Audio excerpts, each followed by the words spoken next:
बेटा हमने chapter number 5 हमने आपको बताया था जिस दिन हमने स्टार्ट किया था कि वो आपके सिलेबस से अभी हट गया है, तो अभी हम उसके अकॉर्डिंग चल रहे हैं जो सिलेबस में, फिर टाइम बचेगा तो उसको भी कर लेंगे।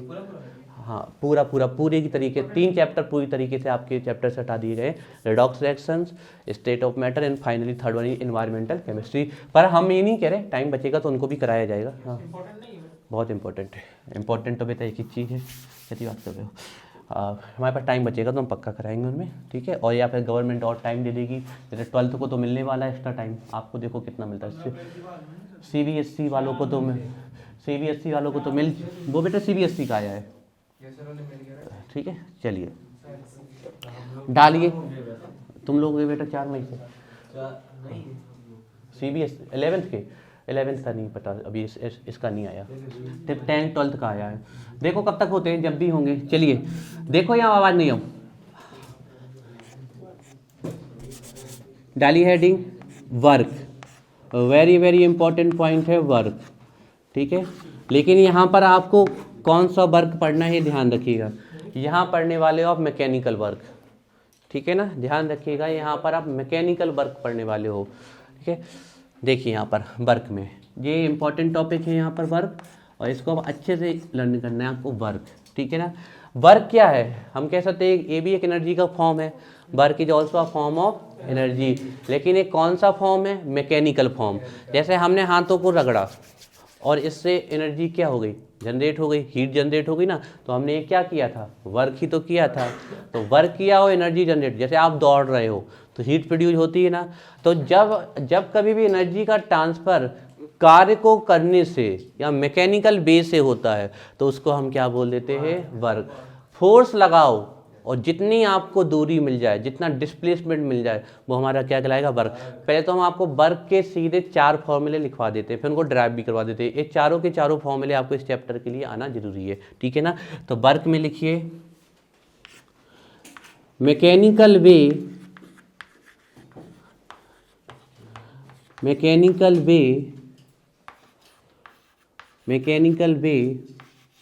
ऑफ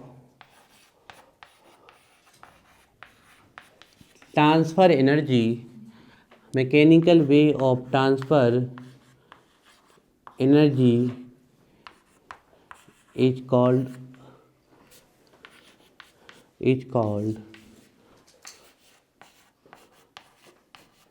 कॉल्ड वर्क, ठीक है। अब आपको यहाँ पर कौन सा वर्क पढ़ना है उसको देख लीजिए। आपको पढ़ना है pressure volume work, pressure volume work, ये वर्क आपको पढ़ना है यहाँ पर, प्रेशर वॉल्यूम वर्क, ठीक है। अब पहले हम इसके आपको सीधे फॉर्मूले बता देते हैं, फिर उनको ड्राइव करते हैं। तो ध्यान रखिएगा, तो पहला जो वर्क होगा आपका वो W इक्वल होगा minus P external delta V, P external delta V, ठीक है। और दूसरा फॉर्मूला, जिस फॉर्मूले की वैल्यू नहीं है, इस फॉर्मूले को आप याद नहीं भी करो तो भी चल जाएगा, P एक्सटर्नल पॉजिटिव और ये डेल्टा V आपका, ठीक है। अच्छा कौन सा, इसमें प्लस लगाना है। अच्छा सुनो पहले हमारी बात, हम क्या समझाना चाहते हैं यहाँ पर। वर्क जो होगा हम उसको स्टडी कर रहे हैं सिस्टम पे, ठीक है ना। इस फॉर्मूले की कोई वैल्यू नहीं है, आप इसको ना भी लिखो तो भी चल जाएगा, ठीक है। सिर्फ इस फॉर्मूले की वैल्यू है, ठीक है। तो कन्फ्यूजन के लिए हम इसको हटा देते हैं, एक इसकी जगह नया फॉर्मूला लिखाएंगे। ये हम इसलिए लिखा दे देते हैं आपको कि आप फिजिक्स में पढ़ोगे, इसलिए हमने कहा लिखा दें, नहीं तो देन इसकी ज़रूरत नहीं, आप सिर्फ इस वाले को लिखो, ठीक है। अब ये आपको सिर्फ हमें पहले इतना बताना है कि ये वर्क सिस्टम पे किया गया है कि या सिस्टम ने वर्क किया है। ये वर्क सिस्टम ने किया है कि सिस्टम के द्वारा किया गया है। नेगेटिव आ रहा है, पक्का है, अगर नेगेटिव आ रहा तो वर्क किसके द्वारा किया गया है, सिस्टम के द्वारा किया गया है, ध्यान रखिए। अगर सिस्टम पे वर्क किया होता तो वर्क कैसा आता, पॉजिटिव, है ना। तो यहाँ पर ध्यान से रखिएगा, यहाँ पर जो ये वर्क है, यहाँ पर ये जो वर्क है वो है work done by the system, bye the system.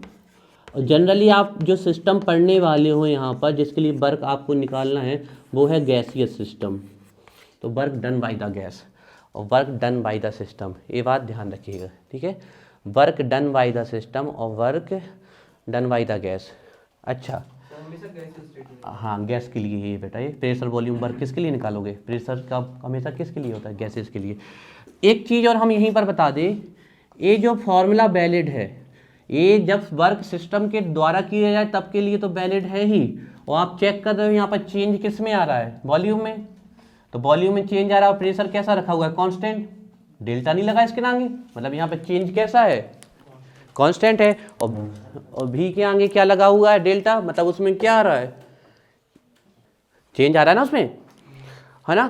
तो ध्यान रखिएगा, ये क्या होता है ना, इस वर्क में बच्चे बहुत कंफ्यूज हो जाते हैं। इसलिए आपसे कोई पूछ ले प्रेशर वॉल्यूम वर्क बताए तब भी वही है, work done by the system पूछा जाए तब भी यही है, और कांस्टेंट प्रेशर पे वर्क पूछा जाए तब भी यही है। ध्यान रखिएगा, ठीक है ना। एट कांस्टेंट प्रेशर, इसको भी नोट करो, एट कांस्टेंट प्रेशर पे भी यही वर्क, और तभी हम इसको ड्राइव करवा दे रहे हैं, है ना। तो एट कांस्टेंट प्रेशर पे भी यही वर्क होता है, ठीक है।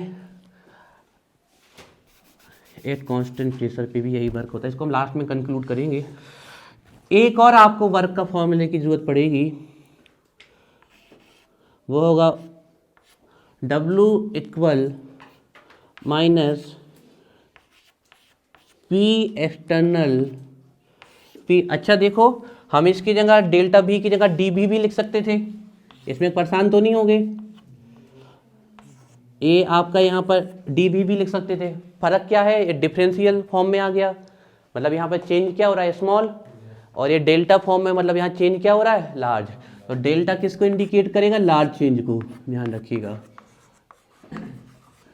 ये इंडिकेट करेगा लार्ज चेंज को। और ये जो डी होगा डिफरेंशियल फॉर्म, किसको आपका एक्सप्रेस करता है? स्मॉल चेंज को। ये बात ध्यान रखिएगा, ठीक है। देखिए ये अब हम बताते हैं। तो P एक्सटर्नल DV भी final volume minus initial volume. अब ये आया कहाँ से फाइनल वॉल्यूम? ये बहुत इंपॉर्टेंट है, the formula very much important. ये हर केस में वैलिड है। The work is valid in all conditions.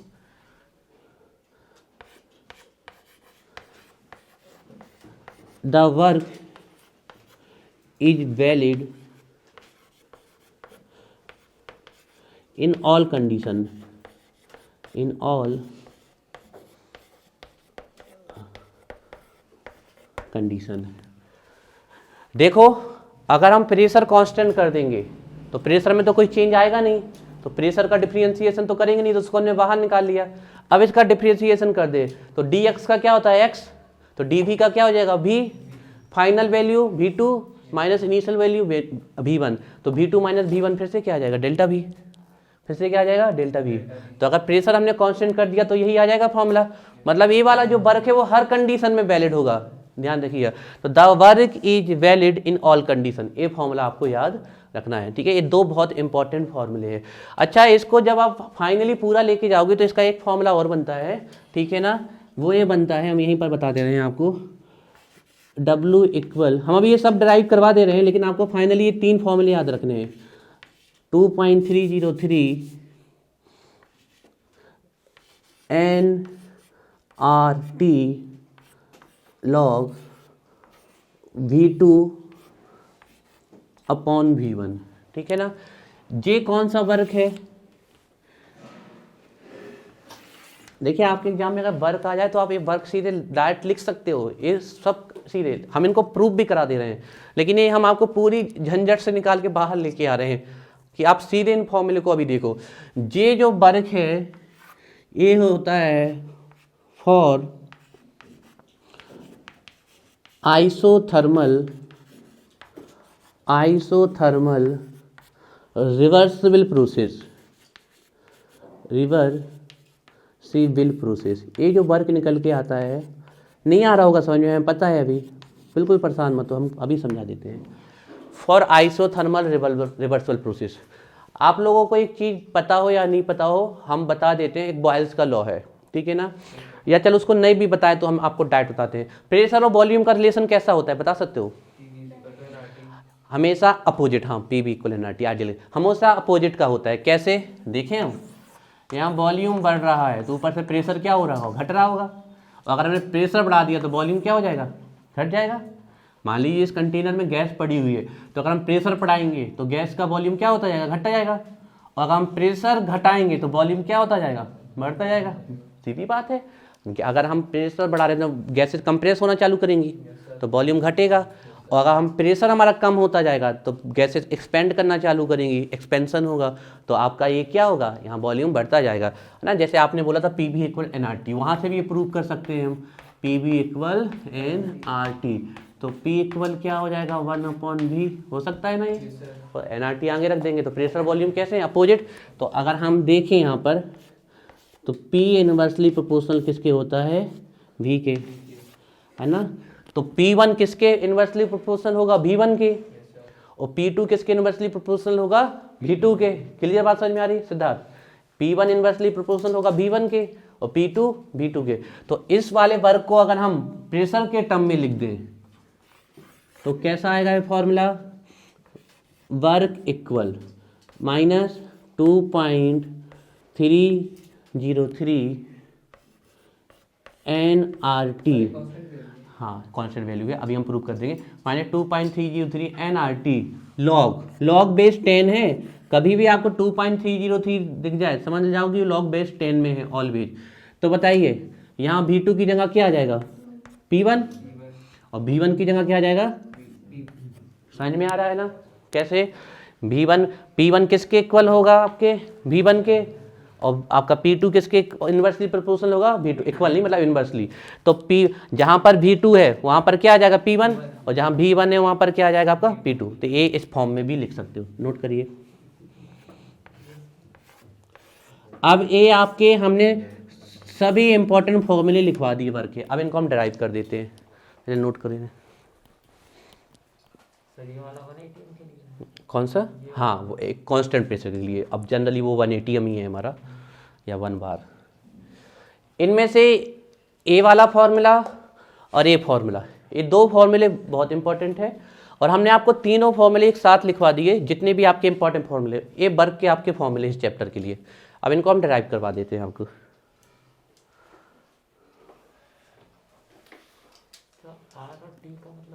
Are universal gas constant है, टी एब्सोल्यूट टेम्परेचर है केल्विन में, अभी आइडियल गैस इक्वेशन में है, ठीक है। अब इनको ये जो हमने यहाँ पर इतना सारा सब कुछ डायरेक्ट लिख दिया, इसको एक एक करके हम डिराइव करवा देते हैं आपका। हाँ कहाँ लेट हुए, अभी तो बेटा ने 7:30 से तो आज प्लाना चालू किया, जाना है तुम जा सकते हो, जाना हो बेटा जा सकते हो।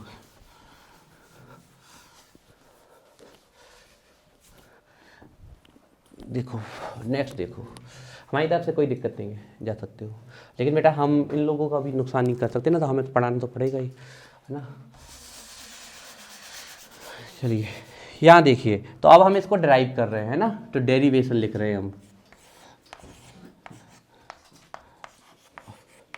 सभी प्रकार के वर्क को हम ड्राइव कर रहे हैं, डेरिवेशन लिख रहे हैं यहाँ पर, ठीक है। देखिए कैसे ड्राइव होंगे। सबसे पहले हमने यहाँ पर एक कंटेनर रखा हमने, ठीक है, ये हमारा एक कंटेनर है, इस पे गैस भरी हुई है आपकी, ठीक है, ये आपकी इस पे गैसेस भरी हुई है, गैस फिल है। ये बाहर से प्रेशर लग रहा तो इसको हम क्या बोलेंगे, P एक्सटर्नल, ये क्या होगा P एक्सटर्नल प्रेशर। और ये जो P एक्सटर्नल प्रेशर होगा एक गैस के प्रेशर का जस्ट क्या होगा, अपोजिट, यस और रॉन्ग। ये जो एक्सटर्नल प्रेशर है और जो गैसेस प्रेशर लगाएंगे ये जस्ट एक दूसरे के क्या होंगे, अपोजिट। जो प्रेशर ये लगा रहा है तो जो एक्सटर्नल प्रेशर होगा वो जस्ट इसका विरोध करेगा, तो जो अंदर का प्रेशर है गैस का प्रेशर है और जो एक्सटर्नल प्रेशर है एक दूसरे के क्या होंगे, जस्ट अपोजिट होंगे। ये बात आपको ध्यान रखनी है। अब हम मान लेते हैं जो गैस का इनिशियल वॉल्यूम है, ठीक है ना। अच्छा, जे इसका एरिया हो गया। अब ये वन डायमेंशनल कंटेनर नहीं है कि आप इसको इस कंटेनर को वन डायमेंशन में देख रहे हो, ये थ्री डायमेंशनल कंटेनर है आपका, थ्री डायमेंशन में। जैसे हम आपको कह देंगे थ्री डायमेंशन में कैसे, मतलब आप इसको अगर देखना चाहें थोड़ा देखने की कोशिश करिएगा, ठीक है। थ्री डायमेंशन में कंटेनर है आपका ये,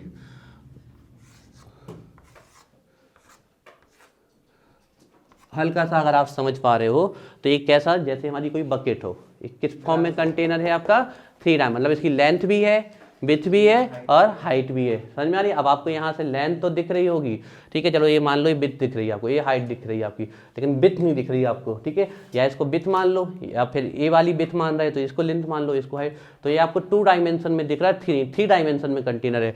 तो ये गैस है और जे इसका क्या हो जाएगा, लेंथ इंटू विड्थ क्या हो जाएगा, एरिया। ये क्या हो जाएगा इसका एरिया, ठीक है ना। और हम मान रहे हैं कि जो इनिशियल गैस का, ठीक है, स्टार्टिंग में जो गैस है उसका वॉल्यूम ए है, तो स्टार्टिंग में गैस का वॉल्यूम ए है, इसको हम क्या मान ले रहे हैं, V1। कुछ समय बाद इस गैस ने एक्सपेंशन चालू किया, ये एक्सपेंड होना चालू हुई, एक्सपेंशन चालू किया इस गैस ने, तो थोड़ी देर बाद ये गैस पहुंच गई यहाँ पर। तो फाइनल वॉल्यूम हमारा क्या हो गया, यहाँ से यहाँ पर ए वॉल्यूम हमारा कितना हुआ, V2 हुआ। अरे बात समझ में। तो ये V1 और ये V2। और हमसे कोई पूछ ले कितना डिस्प्लेसमेंट हुआ या कितना एक्सपेंशन हुआ, तो कितना हुआ, V2 minus V1, V2 minus V1। तो हम कह सकते हैं वैल्यू हमेशा क्या निकल के आएगी, x। V2 माइनस V1 की वैल्यू निकल के क्या आएगी, x, यही निकल के आएगी ना, इतना ही तो एक्सपेंशन हुआ है आपका, ठीक है ना। तो ये V2 माइनस V1 ये कितना एक्सपेंड हुआ है आपका, इतना। और ये जो निकल के आएगा वो वैल्यू क्या निकल के आएगी, x निकल के आएगी। अब थोड़ा यहाँ पर बहुत इंपॉर्टेंट चीज देखना, हमने लिखा W, W आपका हमने लिखा नेगेटिव, मतलब वर्क किसके द्वारा किया गया है, सिस्टम के द्वारा। चेक करना, मतलब वर्क एक सिस्टम के द्वारा, मतलब गैस एक्सपेंड हो रही है, तो गैस क्या चालू कर रही है, फैलना, स्प्रेड होना चालू कर रही है। तो बताइए अगर वर्क जब नेगेटिव हो रहा है तो चेंज इन वॉल्यूम कैसा होगा, चेंज इन वॉल्यूम कैसा होने वाला है, दिख रहा है कि साफ साफ कि जब सिस्टम वर्क करेगा तो वॉल्यूम क्या होने वाला है, बढ़ने वाला है। बात समझ में आई। यहाँ बच्चे बहुत फंस जाते हैं, इसमें अटक जाते हैं बच्चे कि वर्क नेगेटिव आ रहा तो वॉल्यूम कैसे बढ़ेगा। यहाँ से समझो आप लोग कि देखिए जब सिस्टम ने वर्क करना चालू किया तो वॉल्यूम क्या हो रहा है, बढ़ रहा है। तो जब वर्क आपका नेगेटिव होगा तो वॉल्यूम क्या होगा, पॉजिटिव। बात समझ में आई बात, ये क्लियर है बात आपको Siddharth. Work negative, system work कर रहा ना, सिस्टम पे वर्क होता तो पॉजिटिव, सिस्टम के द्वारा वर्क हो रहा नेगेटिव। और सिस्टम यहाँ गैस है तो गैस आपकी वर्क कर रही है, मतलब गैस एक्सप्रेस होना चालू हो रही है, एक्सपेंड, गैस फैल रही है। तो गैस जब फैल रही है तो वॉल्यूम V1 से कहाँ पहुँच गया, V2। तो वॉल्यूम हमारा क्या हो चुका है, बढ़ चुका है। उल्टा देख लेते हैं इसका, ठीक है। तो पहला तो ये पॉइंट याद रखना है, ये भी आपके एग्जाम में बहुत इंपॉर्टेंट है कि वर्क जब नेगेटिव होगा तो वॉल्यूम कैसा होगा, पॉजिटिव, मतलब इंक्रीज। अगर हम वर्क पॉजिटिव कर दें, अगर हम वर्क को पॉजिटिव कर दें, मतलब अब प्रेशर कहाँ से लगने वाला है, ऊपर से, तो वॉल्यूम क्या होने वाला है, घटने वाला है। तो चेंज इन वॉल्यूम कैसा आएगा, नेगेटिव। आ रही बात समझ में कि अगर वर्क सिस्टम पे होगा तो वॉल्यूम क्या होने वाला है यहाँ पर, डिक्रीज, क्योंकि यहाँ पर सिस्टम हमारा क्या है, गैस है।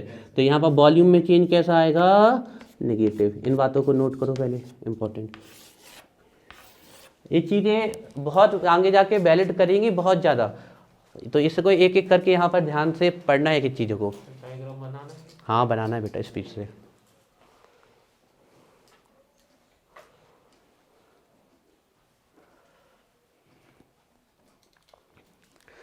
चलिए तो अब हम इसको जल्दी से ड्राइव करा देते हैं वर्क को। तो देखिए,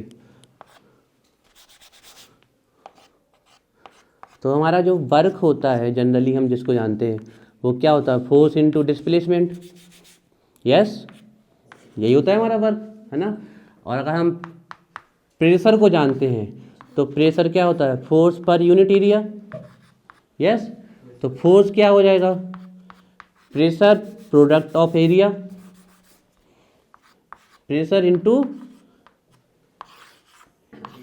क्लियर है? तो हम क्या रख सकते हैं, W इक्वल F की जगह क्या रख सकते हैं, P into A into D. अब A इंटू डी को चेक करना है हमें, ये क्या है, A इंटू डी को चेक करना है। A क्या हो गया हमारा एरिया, और जो डिस्टेंस ट्रेवल की है, जो डिस्प्लेसमेंट आया है, जो D आपकी डिस्टेंस ट्रेवल हुई है वो कितनी हुई है, V2 माइनस V1, जो कि किसके इक्वल है, x1 के, है ना। तो इसको आप x मान लो या जो भी आप, तो यहाँ हमने कहा ये एरिया मिला दे हम और ये x मिला दे हम, तो हमें क्या मिल जाएगा, V2 माइनस V1, मतलब V2 माइनस V1। तो हम यहाँ पर ये कह सकते हैं, ये देखिए जो A इंटू डी है वो कितना हुआ है आपका, V2 माइनस V1। यस, सही बोल रहे हैं।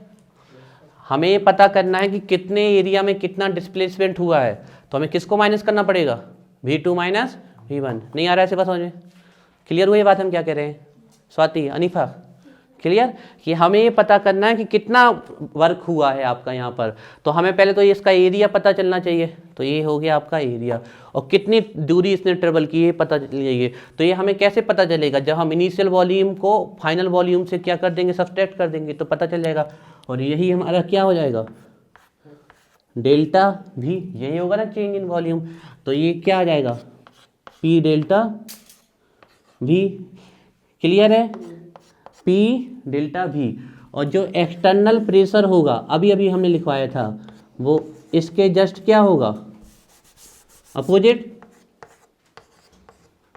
जो एक्सटर्नल प्रेशर होगा वो जस्ट इसके क्या होगा, अपोजिट। तो हमें सिस्टम पे वर्क करना है तो एक्सटर्नल प्रेशर लगाएंगे हम, तो हमारे पर या यहाँ पर क्या आ जाएगा, W minus P external delta V। यही हमारा था फॉर्मूला जो हमने लिखवाया था आपको। तो अब इसके आगे करते हैं। अच्छा, इसी को हम डिफरेंशिएशन स्मॉल चेंज की फॉर्म में भी लिख सकते हैं इसको, है ना।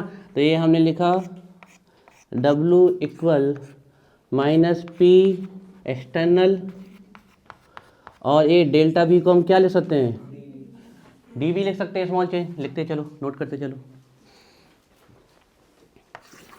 देखिए जहाँ जहाँ डेल्टा है तुम हर जगह D लगा सकते हो। वैसे ये हो गया कि लार्ज चेंज को किस में ले गए हैं हम, स्मॉल चेंज में ले गए हैं, ध्यान रखना।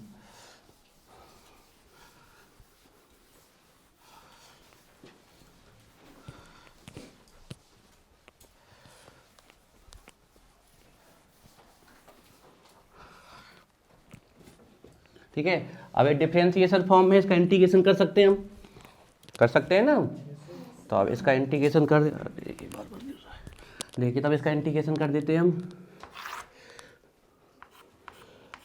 W इक्वल, ठीक है, एक्सटर्नल प्रेशर है आपका, ये अज्यूम कर रहे हैं कांस्टेंट है, तो कांस्टेंट का तो कभी इंटीग्रेशन होगा नहीं, तो कांस्टेंट को बाहर कर लेते हैं, माइनस P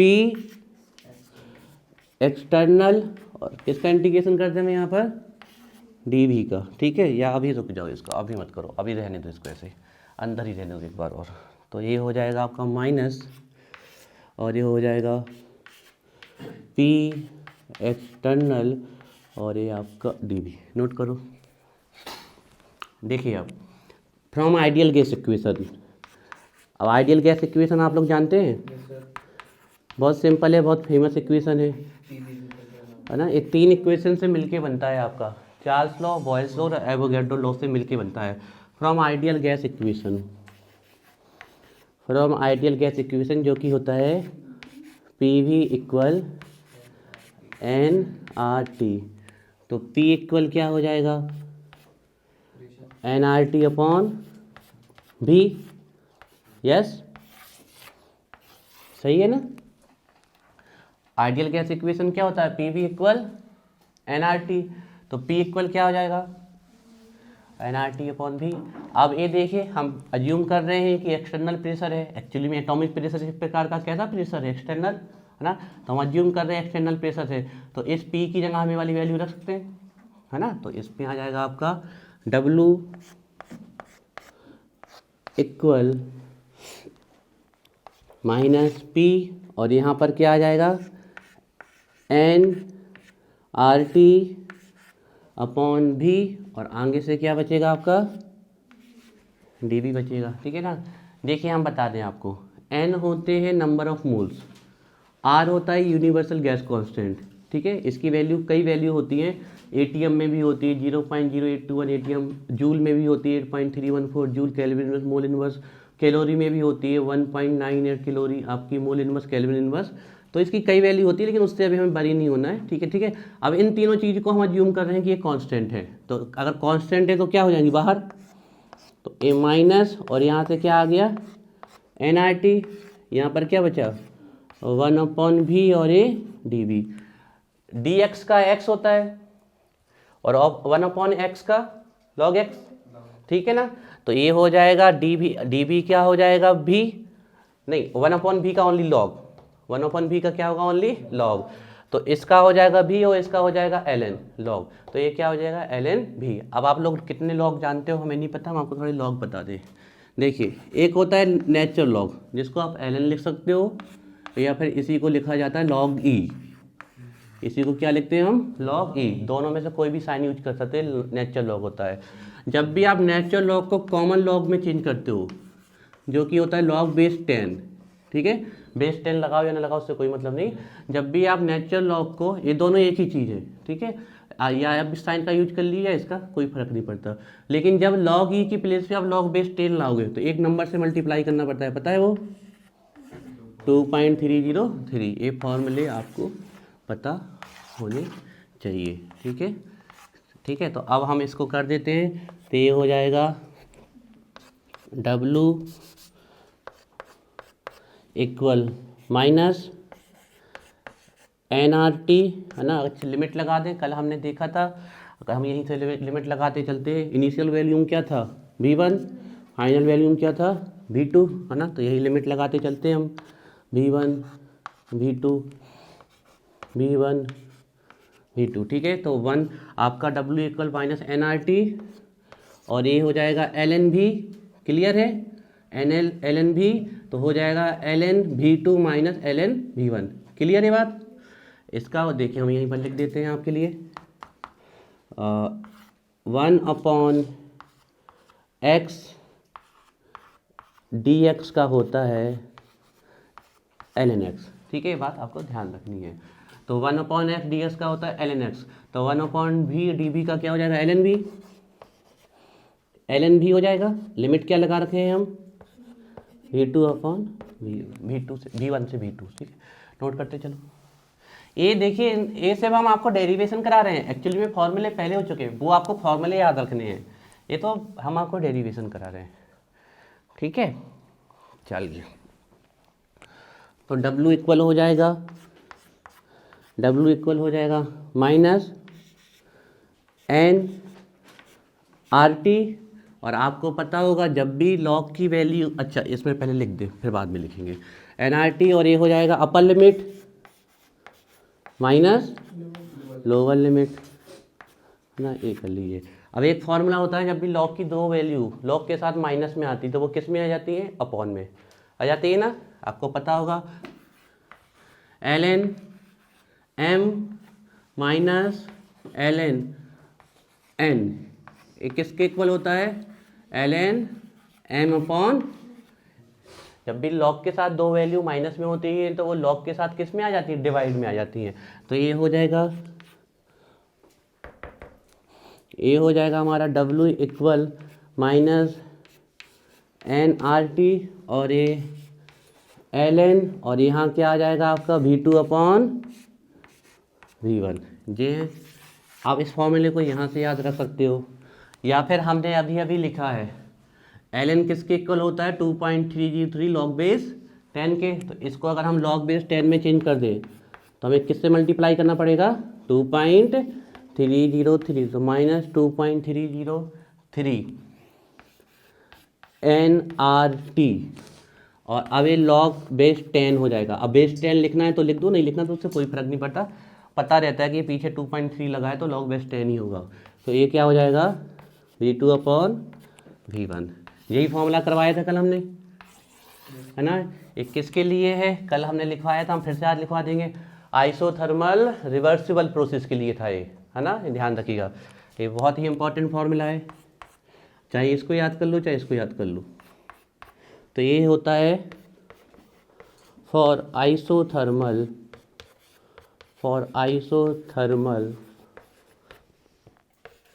रिवर्सिबल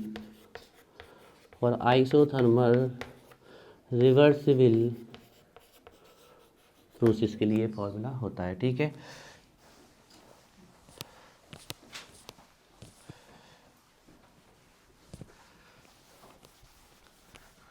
ठीक है। अब हमने आपको बताया था प्रेशर और वॉल्यूम का रिलेशन कैसा होता है, P inversely proportional to V, है ना। तो यहाँ पर हम क्या लिख सकते हैं, P1, और यहाँ क्या लिख सकते हैं, P2, या फिर हम इसको और फर्दर सॉल्व कर दें तो PV प्रोपोर्शनल क्या आ जाएगा, कांस्टेंट।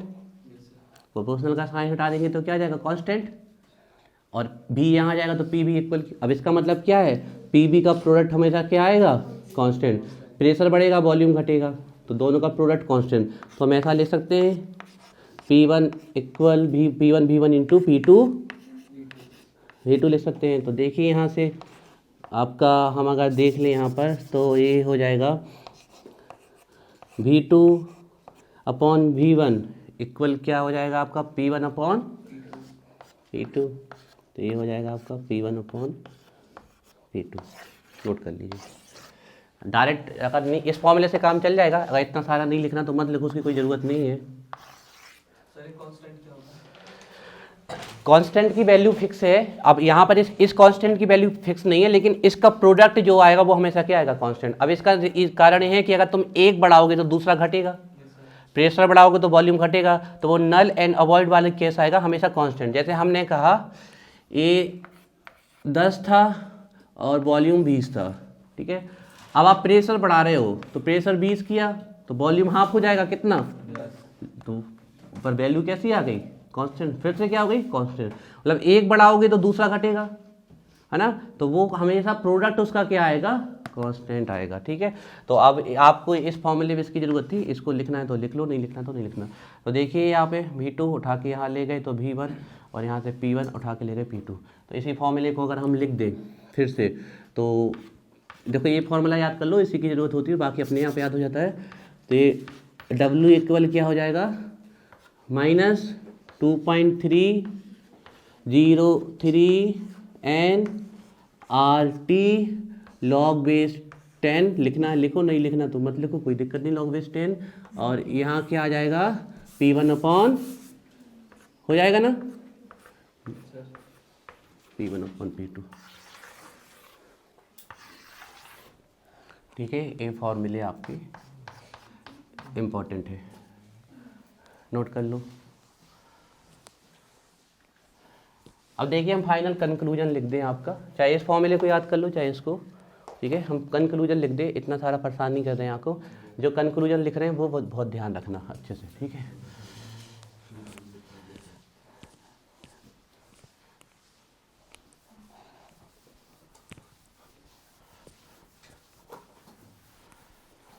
ठीक है, कंक्लूजन क्या हो रहा है अच्छे से याद कर लेना इसको।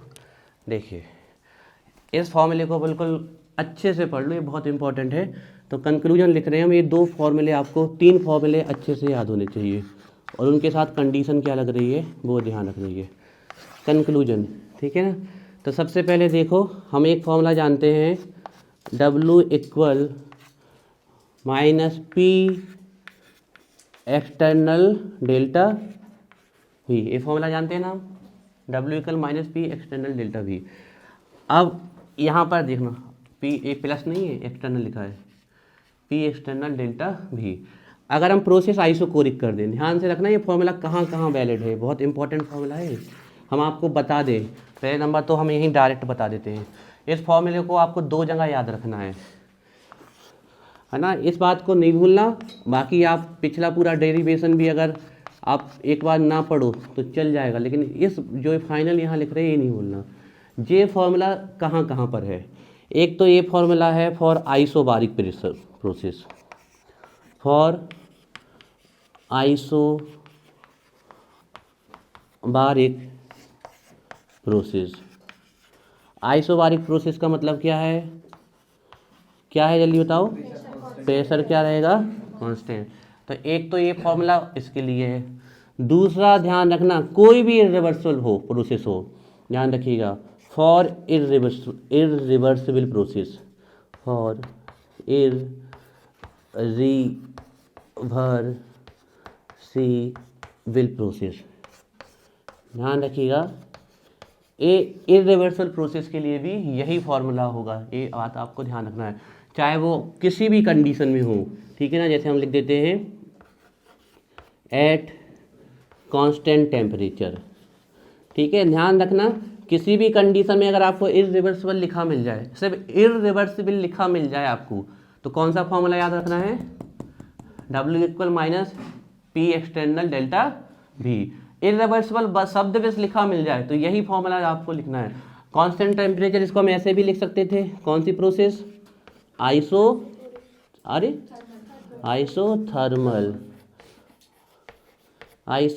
प्रोसेस, ठीक है। तो दो जगह इस फॉर्मूले को ध्यान रखना है, पहली आइसोबारिक प्रोसेस और किसी भी, तो ये आपका पहला कंक्लूजन, इसको याद, हाँ, ये formula W minus P external delta V, पहले डायरेक्ट याद करना है। एक किसके लिए है, कांस्टेंट प्रेशर के लिए भी यही फॉर्मूला होगा, जब भी कांस्टेंट प्रेशर दिख जाए तो ये फॉर्मूला, और कोई भी अगर इरिवर्सिबल प्रोसेस आ गई तो कौन सा फॉर्मूला याद रखना है हमें, यही याद रखना है। ये बात आप ध्यान रखिएगा। अब देखिए हम इसमें कुछ कंडीशन भी लगा देते हैं, लेकिन फाइनली आपको सिर्फ इतना याद रखना है यहाँ से, ठीक है। ये बात रख दें, हम एक यहाँ पर जैसे हम कंडीशन लगा दें, इसमें हम यहाँ पर पहली कंडीशन लगा दें, ठीक है ना। तो हम पहली कंडीशन यहाँ लगा दे रहे हैं, for isochoric process, for isochoric process. Isochoric में क्या कांस्टेंट हो जाता है, चेंज इन वॉल्यूम, है ना, चेंज इन वॉल्यूम क्या हो जाएगा, कांस्टेंट हो जाएगा। तो हमारा W क्या हो जाएगा, हो जाएगा 0। ये क्या हो गया 0, तो ये पूरा क्या हो जाएगा 0, तो W कितना आ जाएगा 0। मतलब वॉल्यूम ना तो घट रहा ना बढ़ रहा, तो इसका सीधा मतलब कोई वर्क नहीं हुआ। वॉल्यूम ना तो घट रहा ना बढ़ रहा, ना तो सिस्टम के द्वारा वर्क हुआ ना ही सिस्टम पे वर्क हुआ। तो अगर आइसोकोरिक प्रोसेस होगी तो W क्या आएगा आपका 0, ठीक है ना। अब अगर हम प्रेशर कांस्टेंट रख दें, जो कि आपको हम बता चुके हैं, प्रेशर कांस्टेंट रखेंगे तो कौन सा फॉर्मूला आएगा ना, for isobaric process, isobaric process के लिए रख दें हम।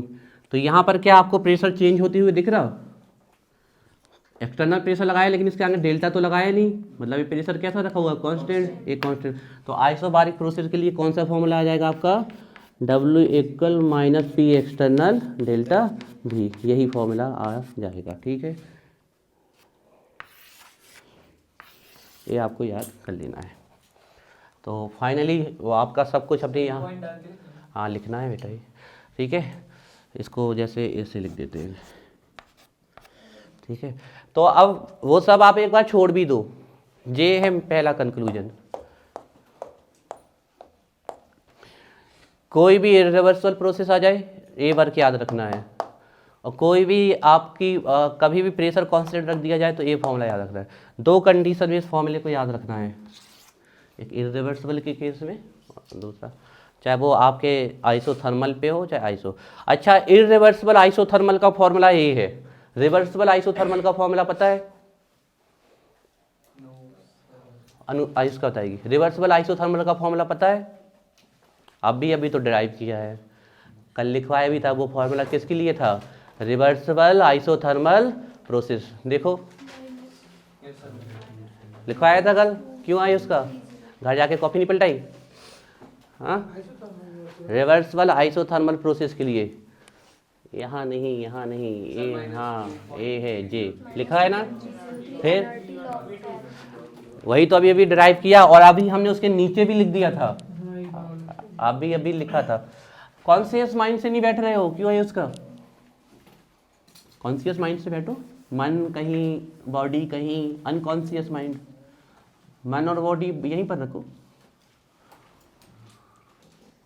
ठीक है। और दूसरा फॉर्मूला हम फिर से लिख दे रहे हैं, ये आप तीसरी बार लिख रहे हैं हम फॉर्मूला, अब नहीं भूलना, ये तीसरी बार हो रहा है आपके साथ, हाँ ठीक है। तीसरी बार ये हमने कंक्लूजन तक में लिख दिया और अब भूल गए तो फिर हम क्या करेंगे। कंक्लूजन में हम फिर से लिख देते हैं, सेकेंड कंक्लूजन है for reversible isothermal process, for reversible isothermal process, है ना।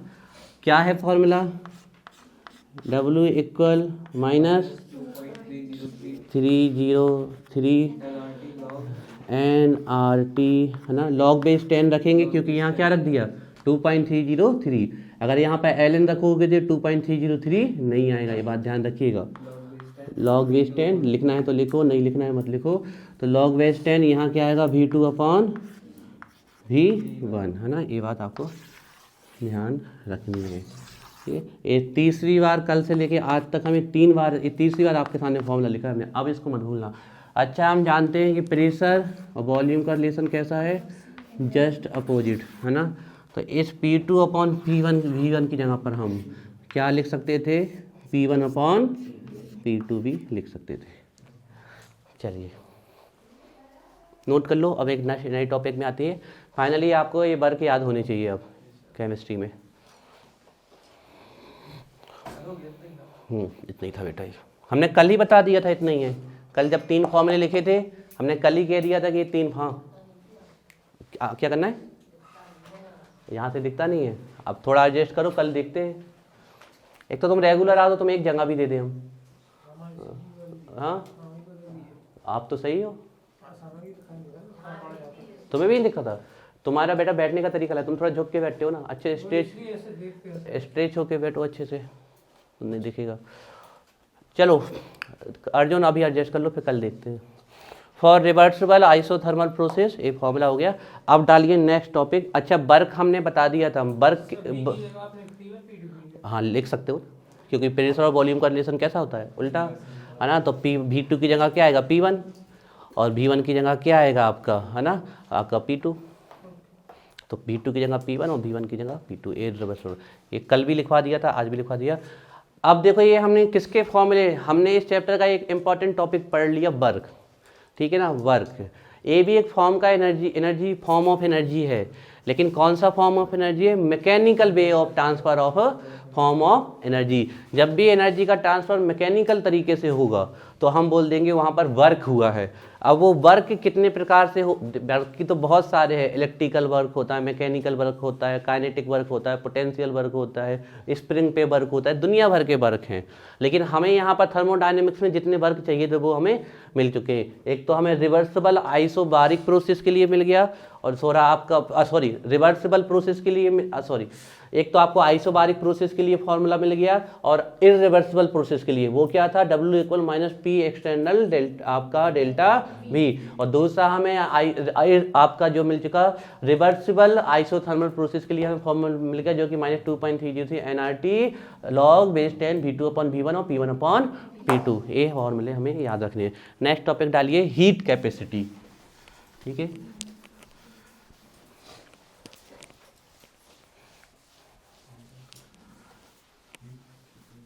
हीट कैपेसिटी हाँ बनते हैं ना, अभी न्यूमेरिकल आएंगे, अभी न्यूमेरिकल खूब आएंगे, पता मत हो, ठीक है ना। तो नेक्स्ट टॉपिक है हमारा हीट कैपेसिटी। हीट कैपेसिटी, ठीक है, ये हमारा नेक्स्ट फॉर्मूला है हीट कैपेसिटी। एक्चुअली आपको 3 प्रकार की हीट कैपेसिटी पढ़नी है। एक तो सिंपल हीट कैपेसिटी पढ़नी है आपको, दूसरी पढ़नी है आपको स्पेशल हीट कैपेसिटी पढ़नी है आपको, और तीसरी पढ़नी है आपको मोलर हीट कैपेसिटी। तीसरी पढ़नी है मोलर हीट कैपेसिटी, जिसमें से सबसे इम्पॉर्टेंट वन है मोलर हीट कैपेसिटी। ये 3 हीट कैपेसिटी आपको पढ़नी है। एक को पढ़ लिया तो समझ लो सबको पढ़ लिया, इसको पढ़ लिया तो ये दोनों अपने आप खत्म हो जाती हैं। जैसी ये है उसी का थोड़ा सा चेंज रूप ये है। स्पेसिफिक देखो, हीट कैपेसिटी का मतलब होता है किसी भी सब्सटेंस का 1 डिग्री सेल्सियस टेम्परेचर बढ़ाने के लिए जो हीट दी जाती है। हमने कहा इस चौक का टेम्परेचर 29 डिग्री सेल्सियस है, इसको 30 डिग्री सेल्सियस करने के लिए हम जितनी हीट इसको देंगे वो क्या कहलाएगी, हीट कैपेसिटी। अगर आपने वही, अब ये सब्सटेंस अगर हमने 1 ग्राम ले लिया, मतलब 1 ग्राम सब्सटेंस का अगर 1 डिग्री सेल्सियस टेम्परेचर बढ़ाया तो वो कहलाती है स्पेसिफिक हीट कैपेसिटी। और अगर हमने ये सब्सटेंस 1 मोल ले लिया तो 1 मोल सब्सटेंस का अगर आप 1 degree Celsius 1 degree Celsius temperature बढ़ाओगे तो वो कहलाएगी आपकी मोलर हीट कैपेसिटी। फिर से सुन लो, ये है आपकी चौंक, ठीक है, इसका टेम्परेचर कुछ भी हो, उस टेम्परेचर से इसका टेम्परेचर 1 डिग्री सेल्सियस बढ़ा देना है। तो उस 1 डिग्री सेल्सियस टेम्परेचर बढ़ाने के लिए इसको जो हीट दी जाएगी 1 डिग्री सेल्सियस, मतलब 29 है तो 30 डिग्री सेल्सियस, 30 है तो 31 degree Celsius, 1 degree Celsius temperature बढ़ाने के लिए जो इसको हीट दी जाएगी वही क्या कहलाती है, हीट कैपेसिटी, हीट कैपेसिटी कहलाती है। और अगर आपका ये सब्सटेंस 1 ग्राम हो गया, मतलब 1 ग्राम सब्सटेंस का टेम्परेचर अगर आप 1 डिग्री सेल्सियस बढ़ाओगे तो स्पेसिफिक हीट कैपेसिटी, और 1 मोल का बढ़ाओगे तो वो मोलर हीट कैपेसिटी। हाँ अर्जुन, नहीं 1 डिग्री के लिए फिक्स है। अब देखो 1 की पता चल जाएगी तो हमसे 1000 की पूछ लेगा तो भी बता देंगे। 1 को बढ़ाने में जो लगेगा उसका अगर 1000 टाइम पूछे तो 1000 से मल्टीप्लाई कर देंगे, है ना। तो ये होती है हीट कैपेसिटी, ठीक है। अब इसमें लिखना है, सबसे पहले लिखिए हीट कैपेसिटी। हाँ वो वर्क खत्म हो गया, वर्क खत्म हो गया, हीट कैपेसिटी। देखो हीट वर्क पढ़ लिया हमने, अब हीट पढ़ रहे हैं और इसके बाद पढ़ेंगे हम आपके इंटरनल एनर्जी और फर्स्ट लॉ ऑफ थर्मोडायनामिक्स।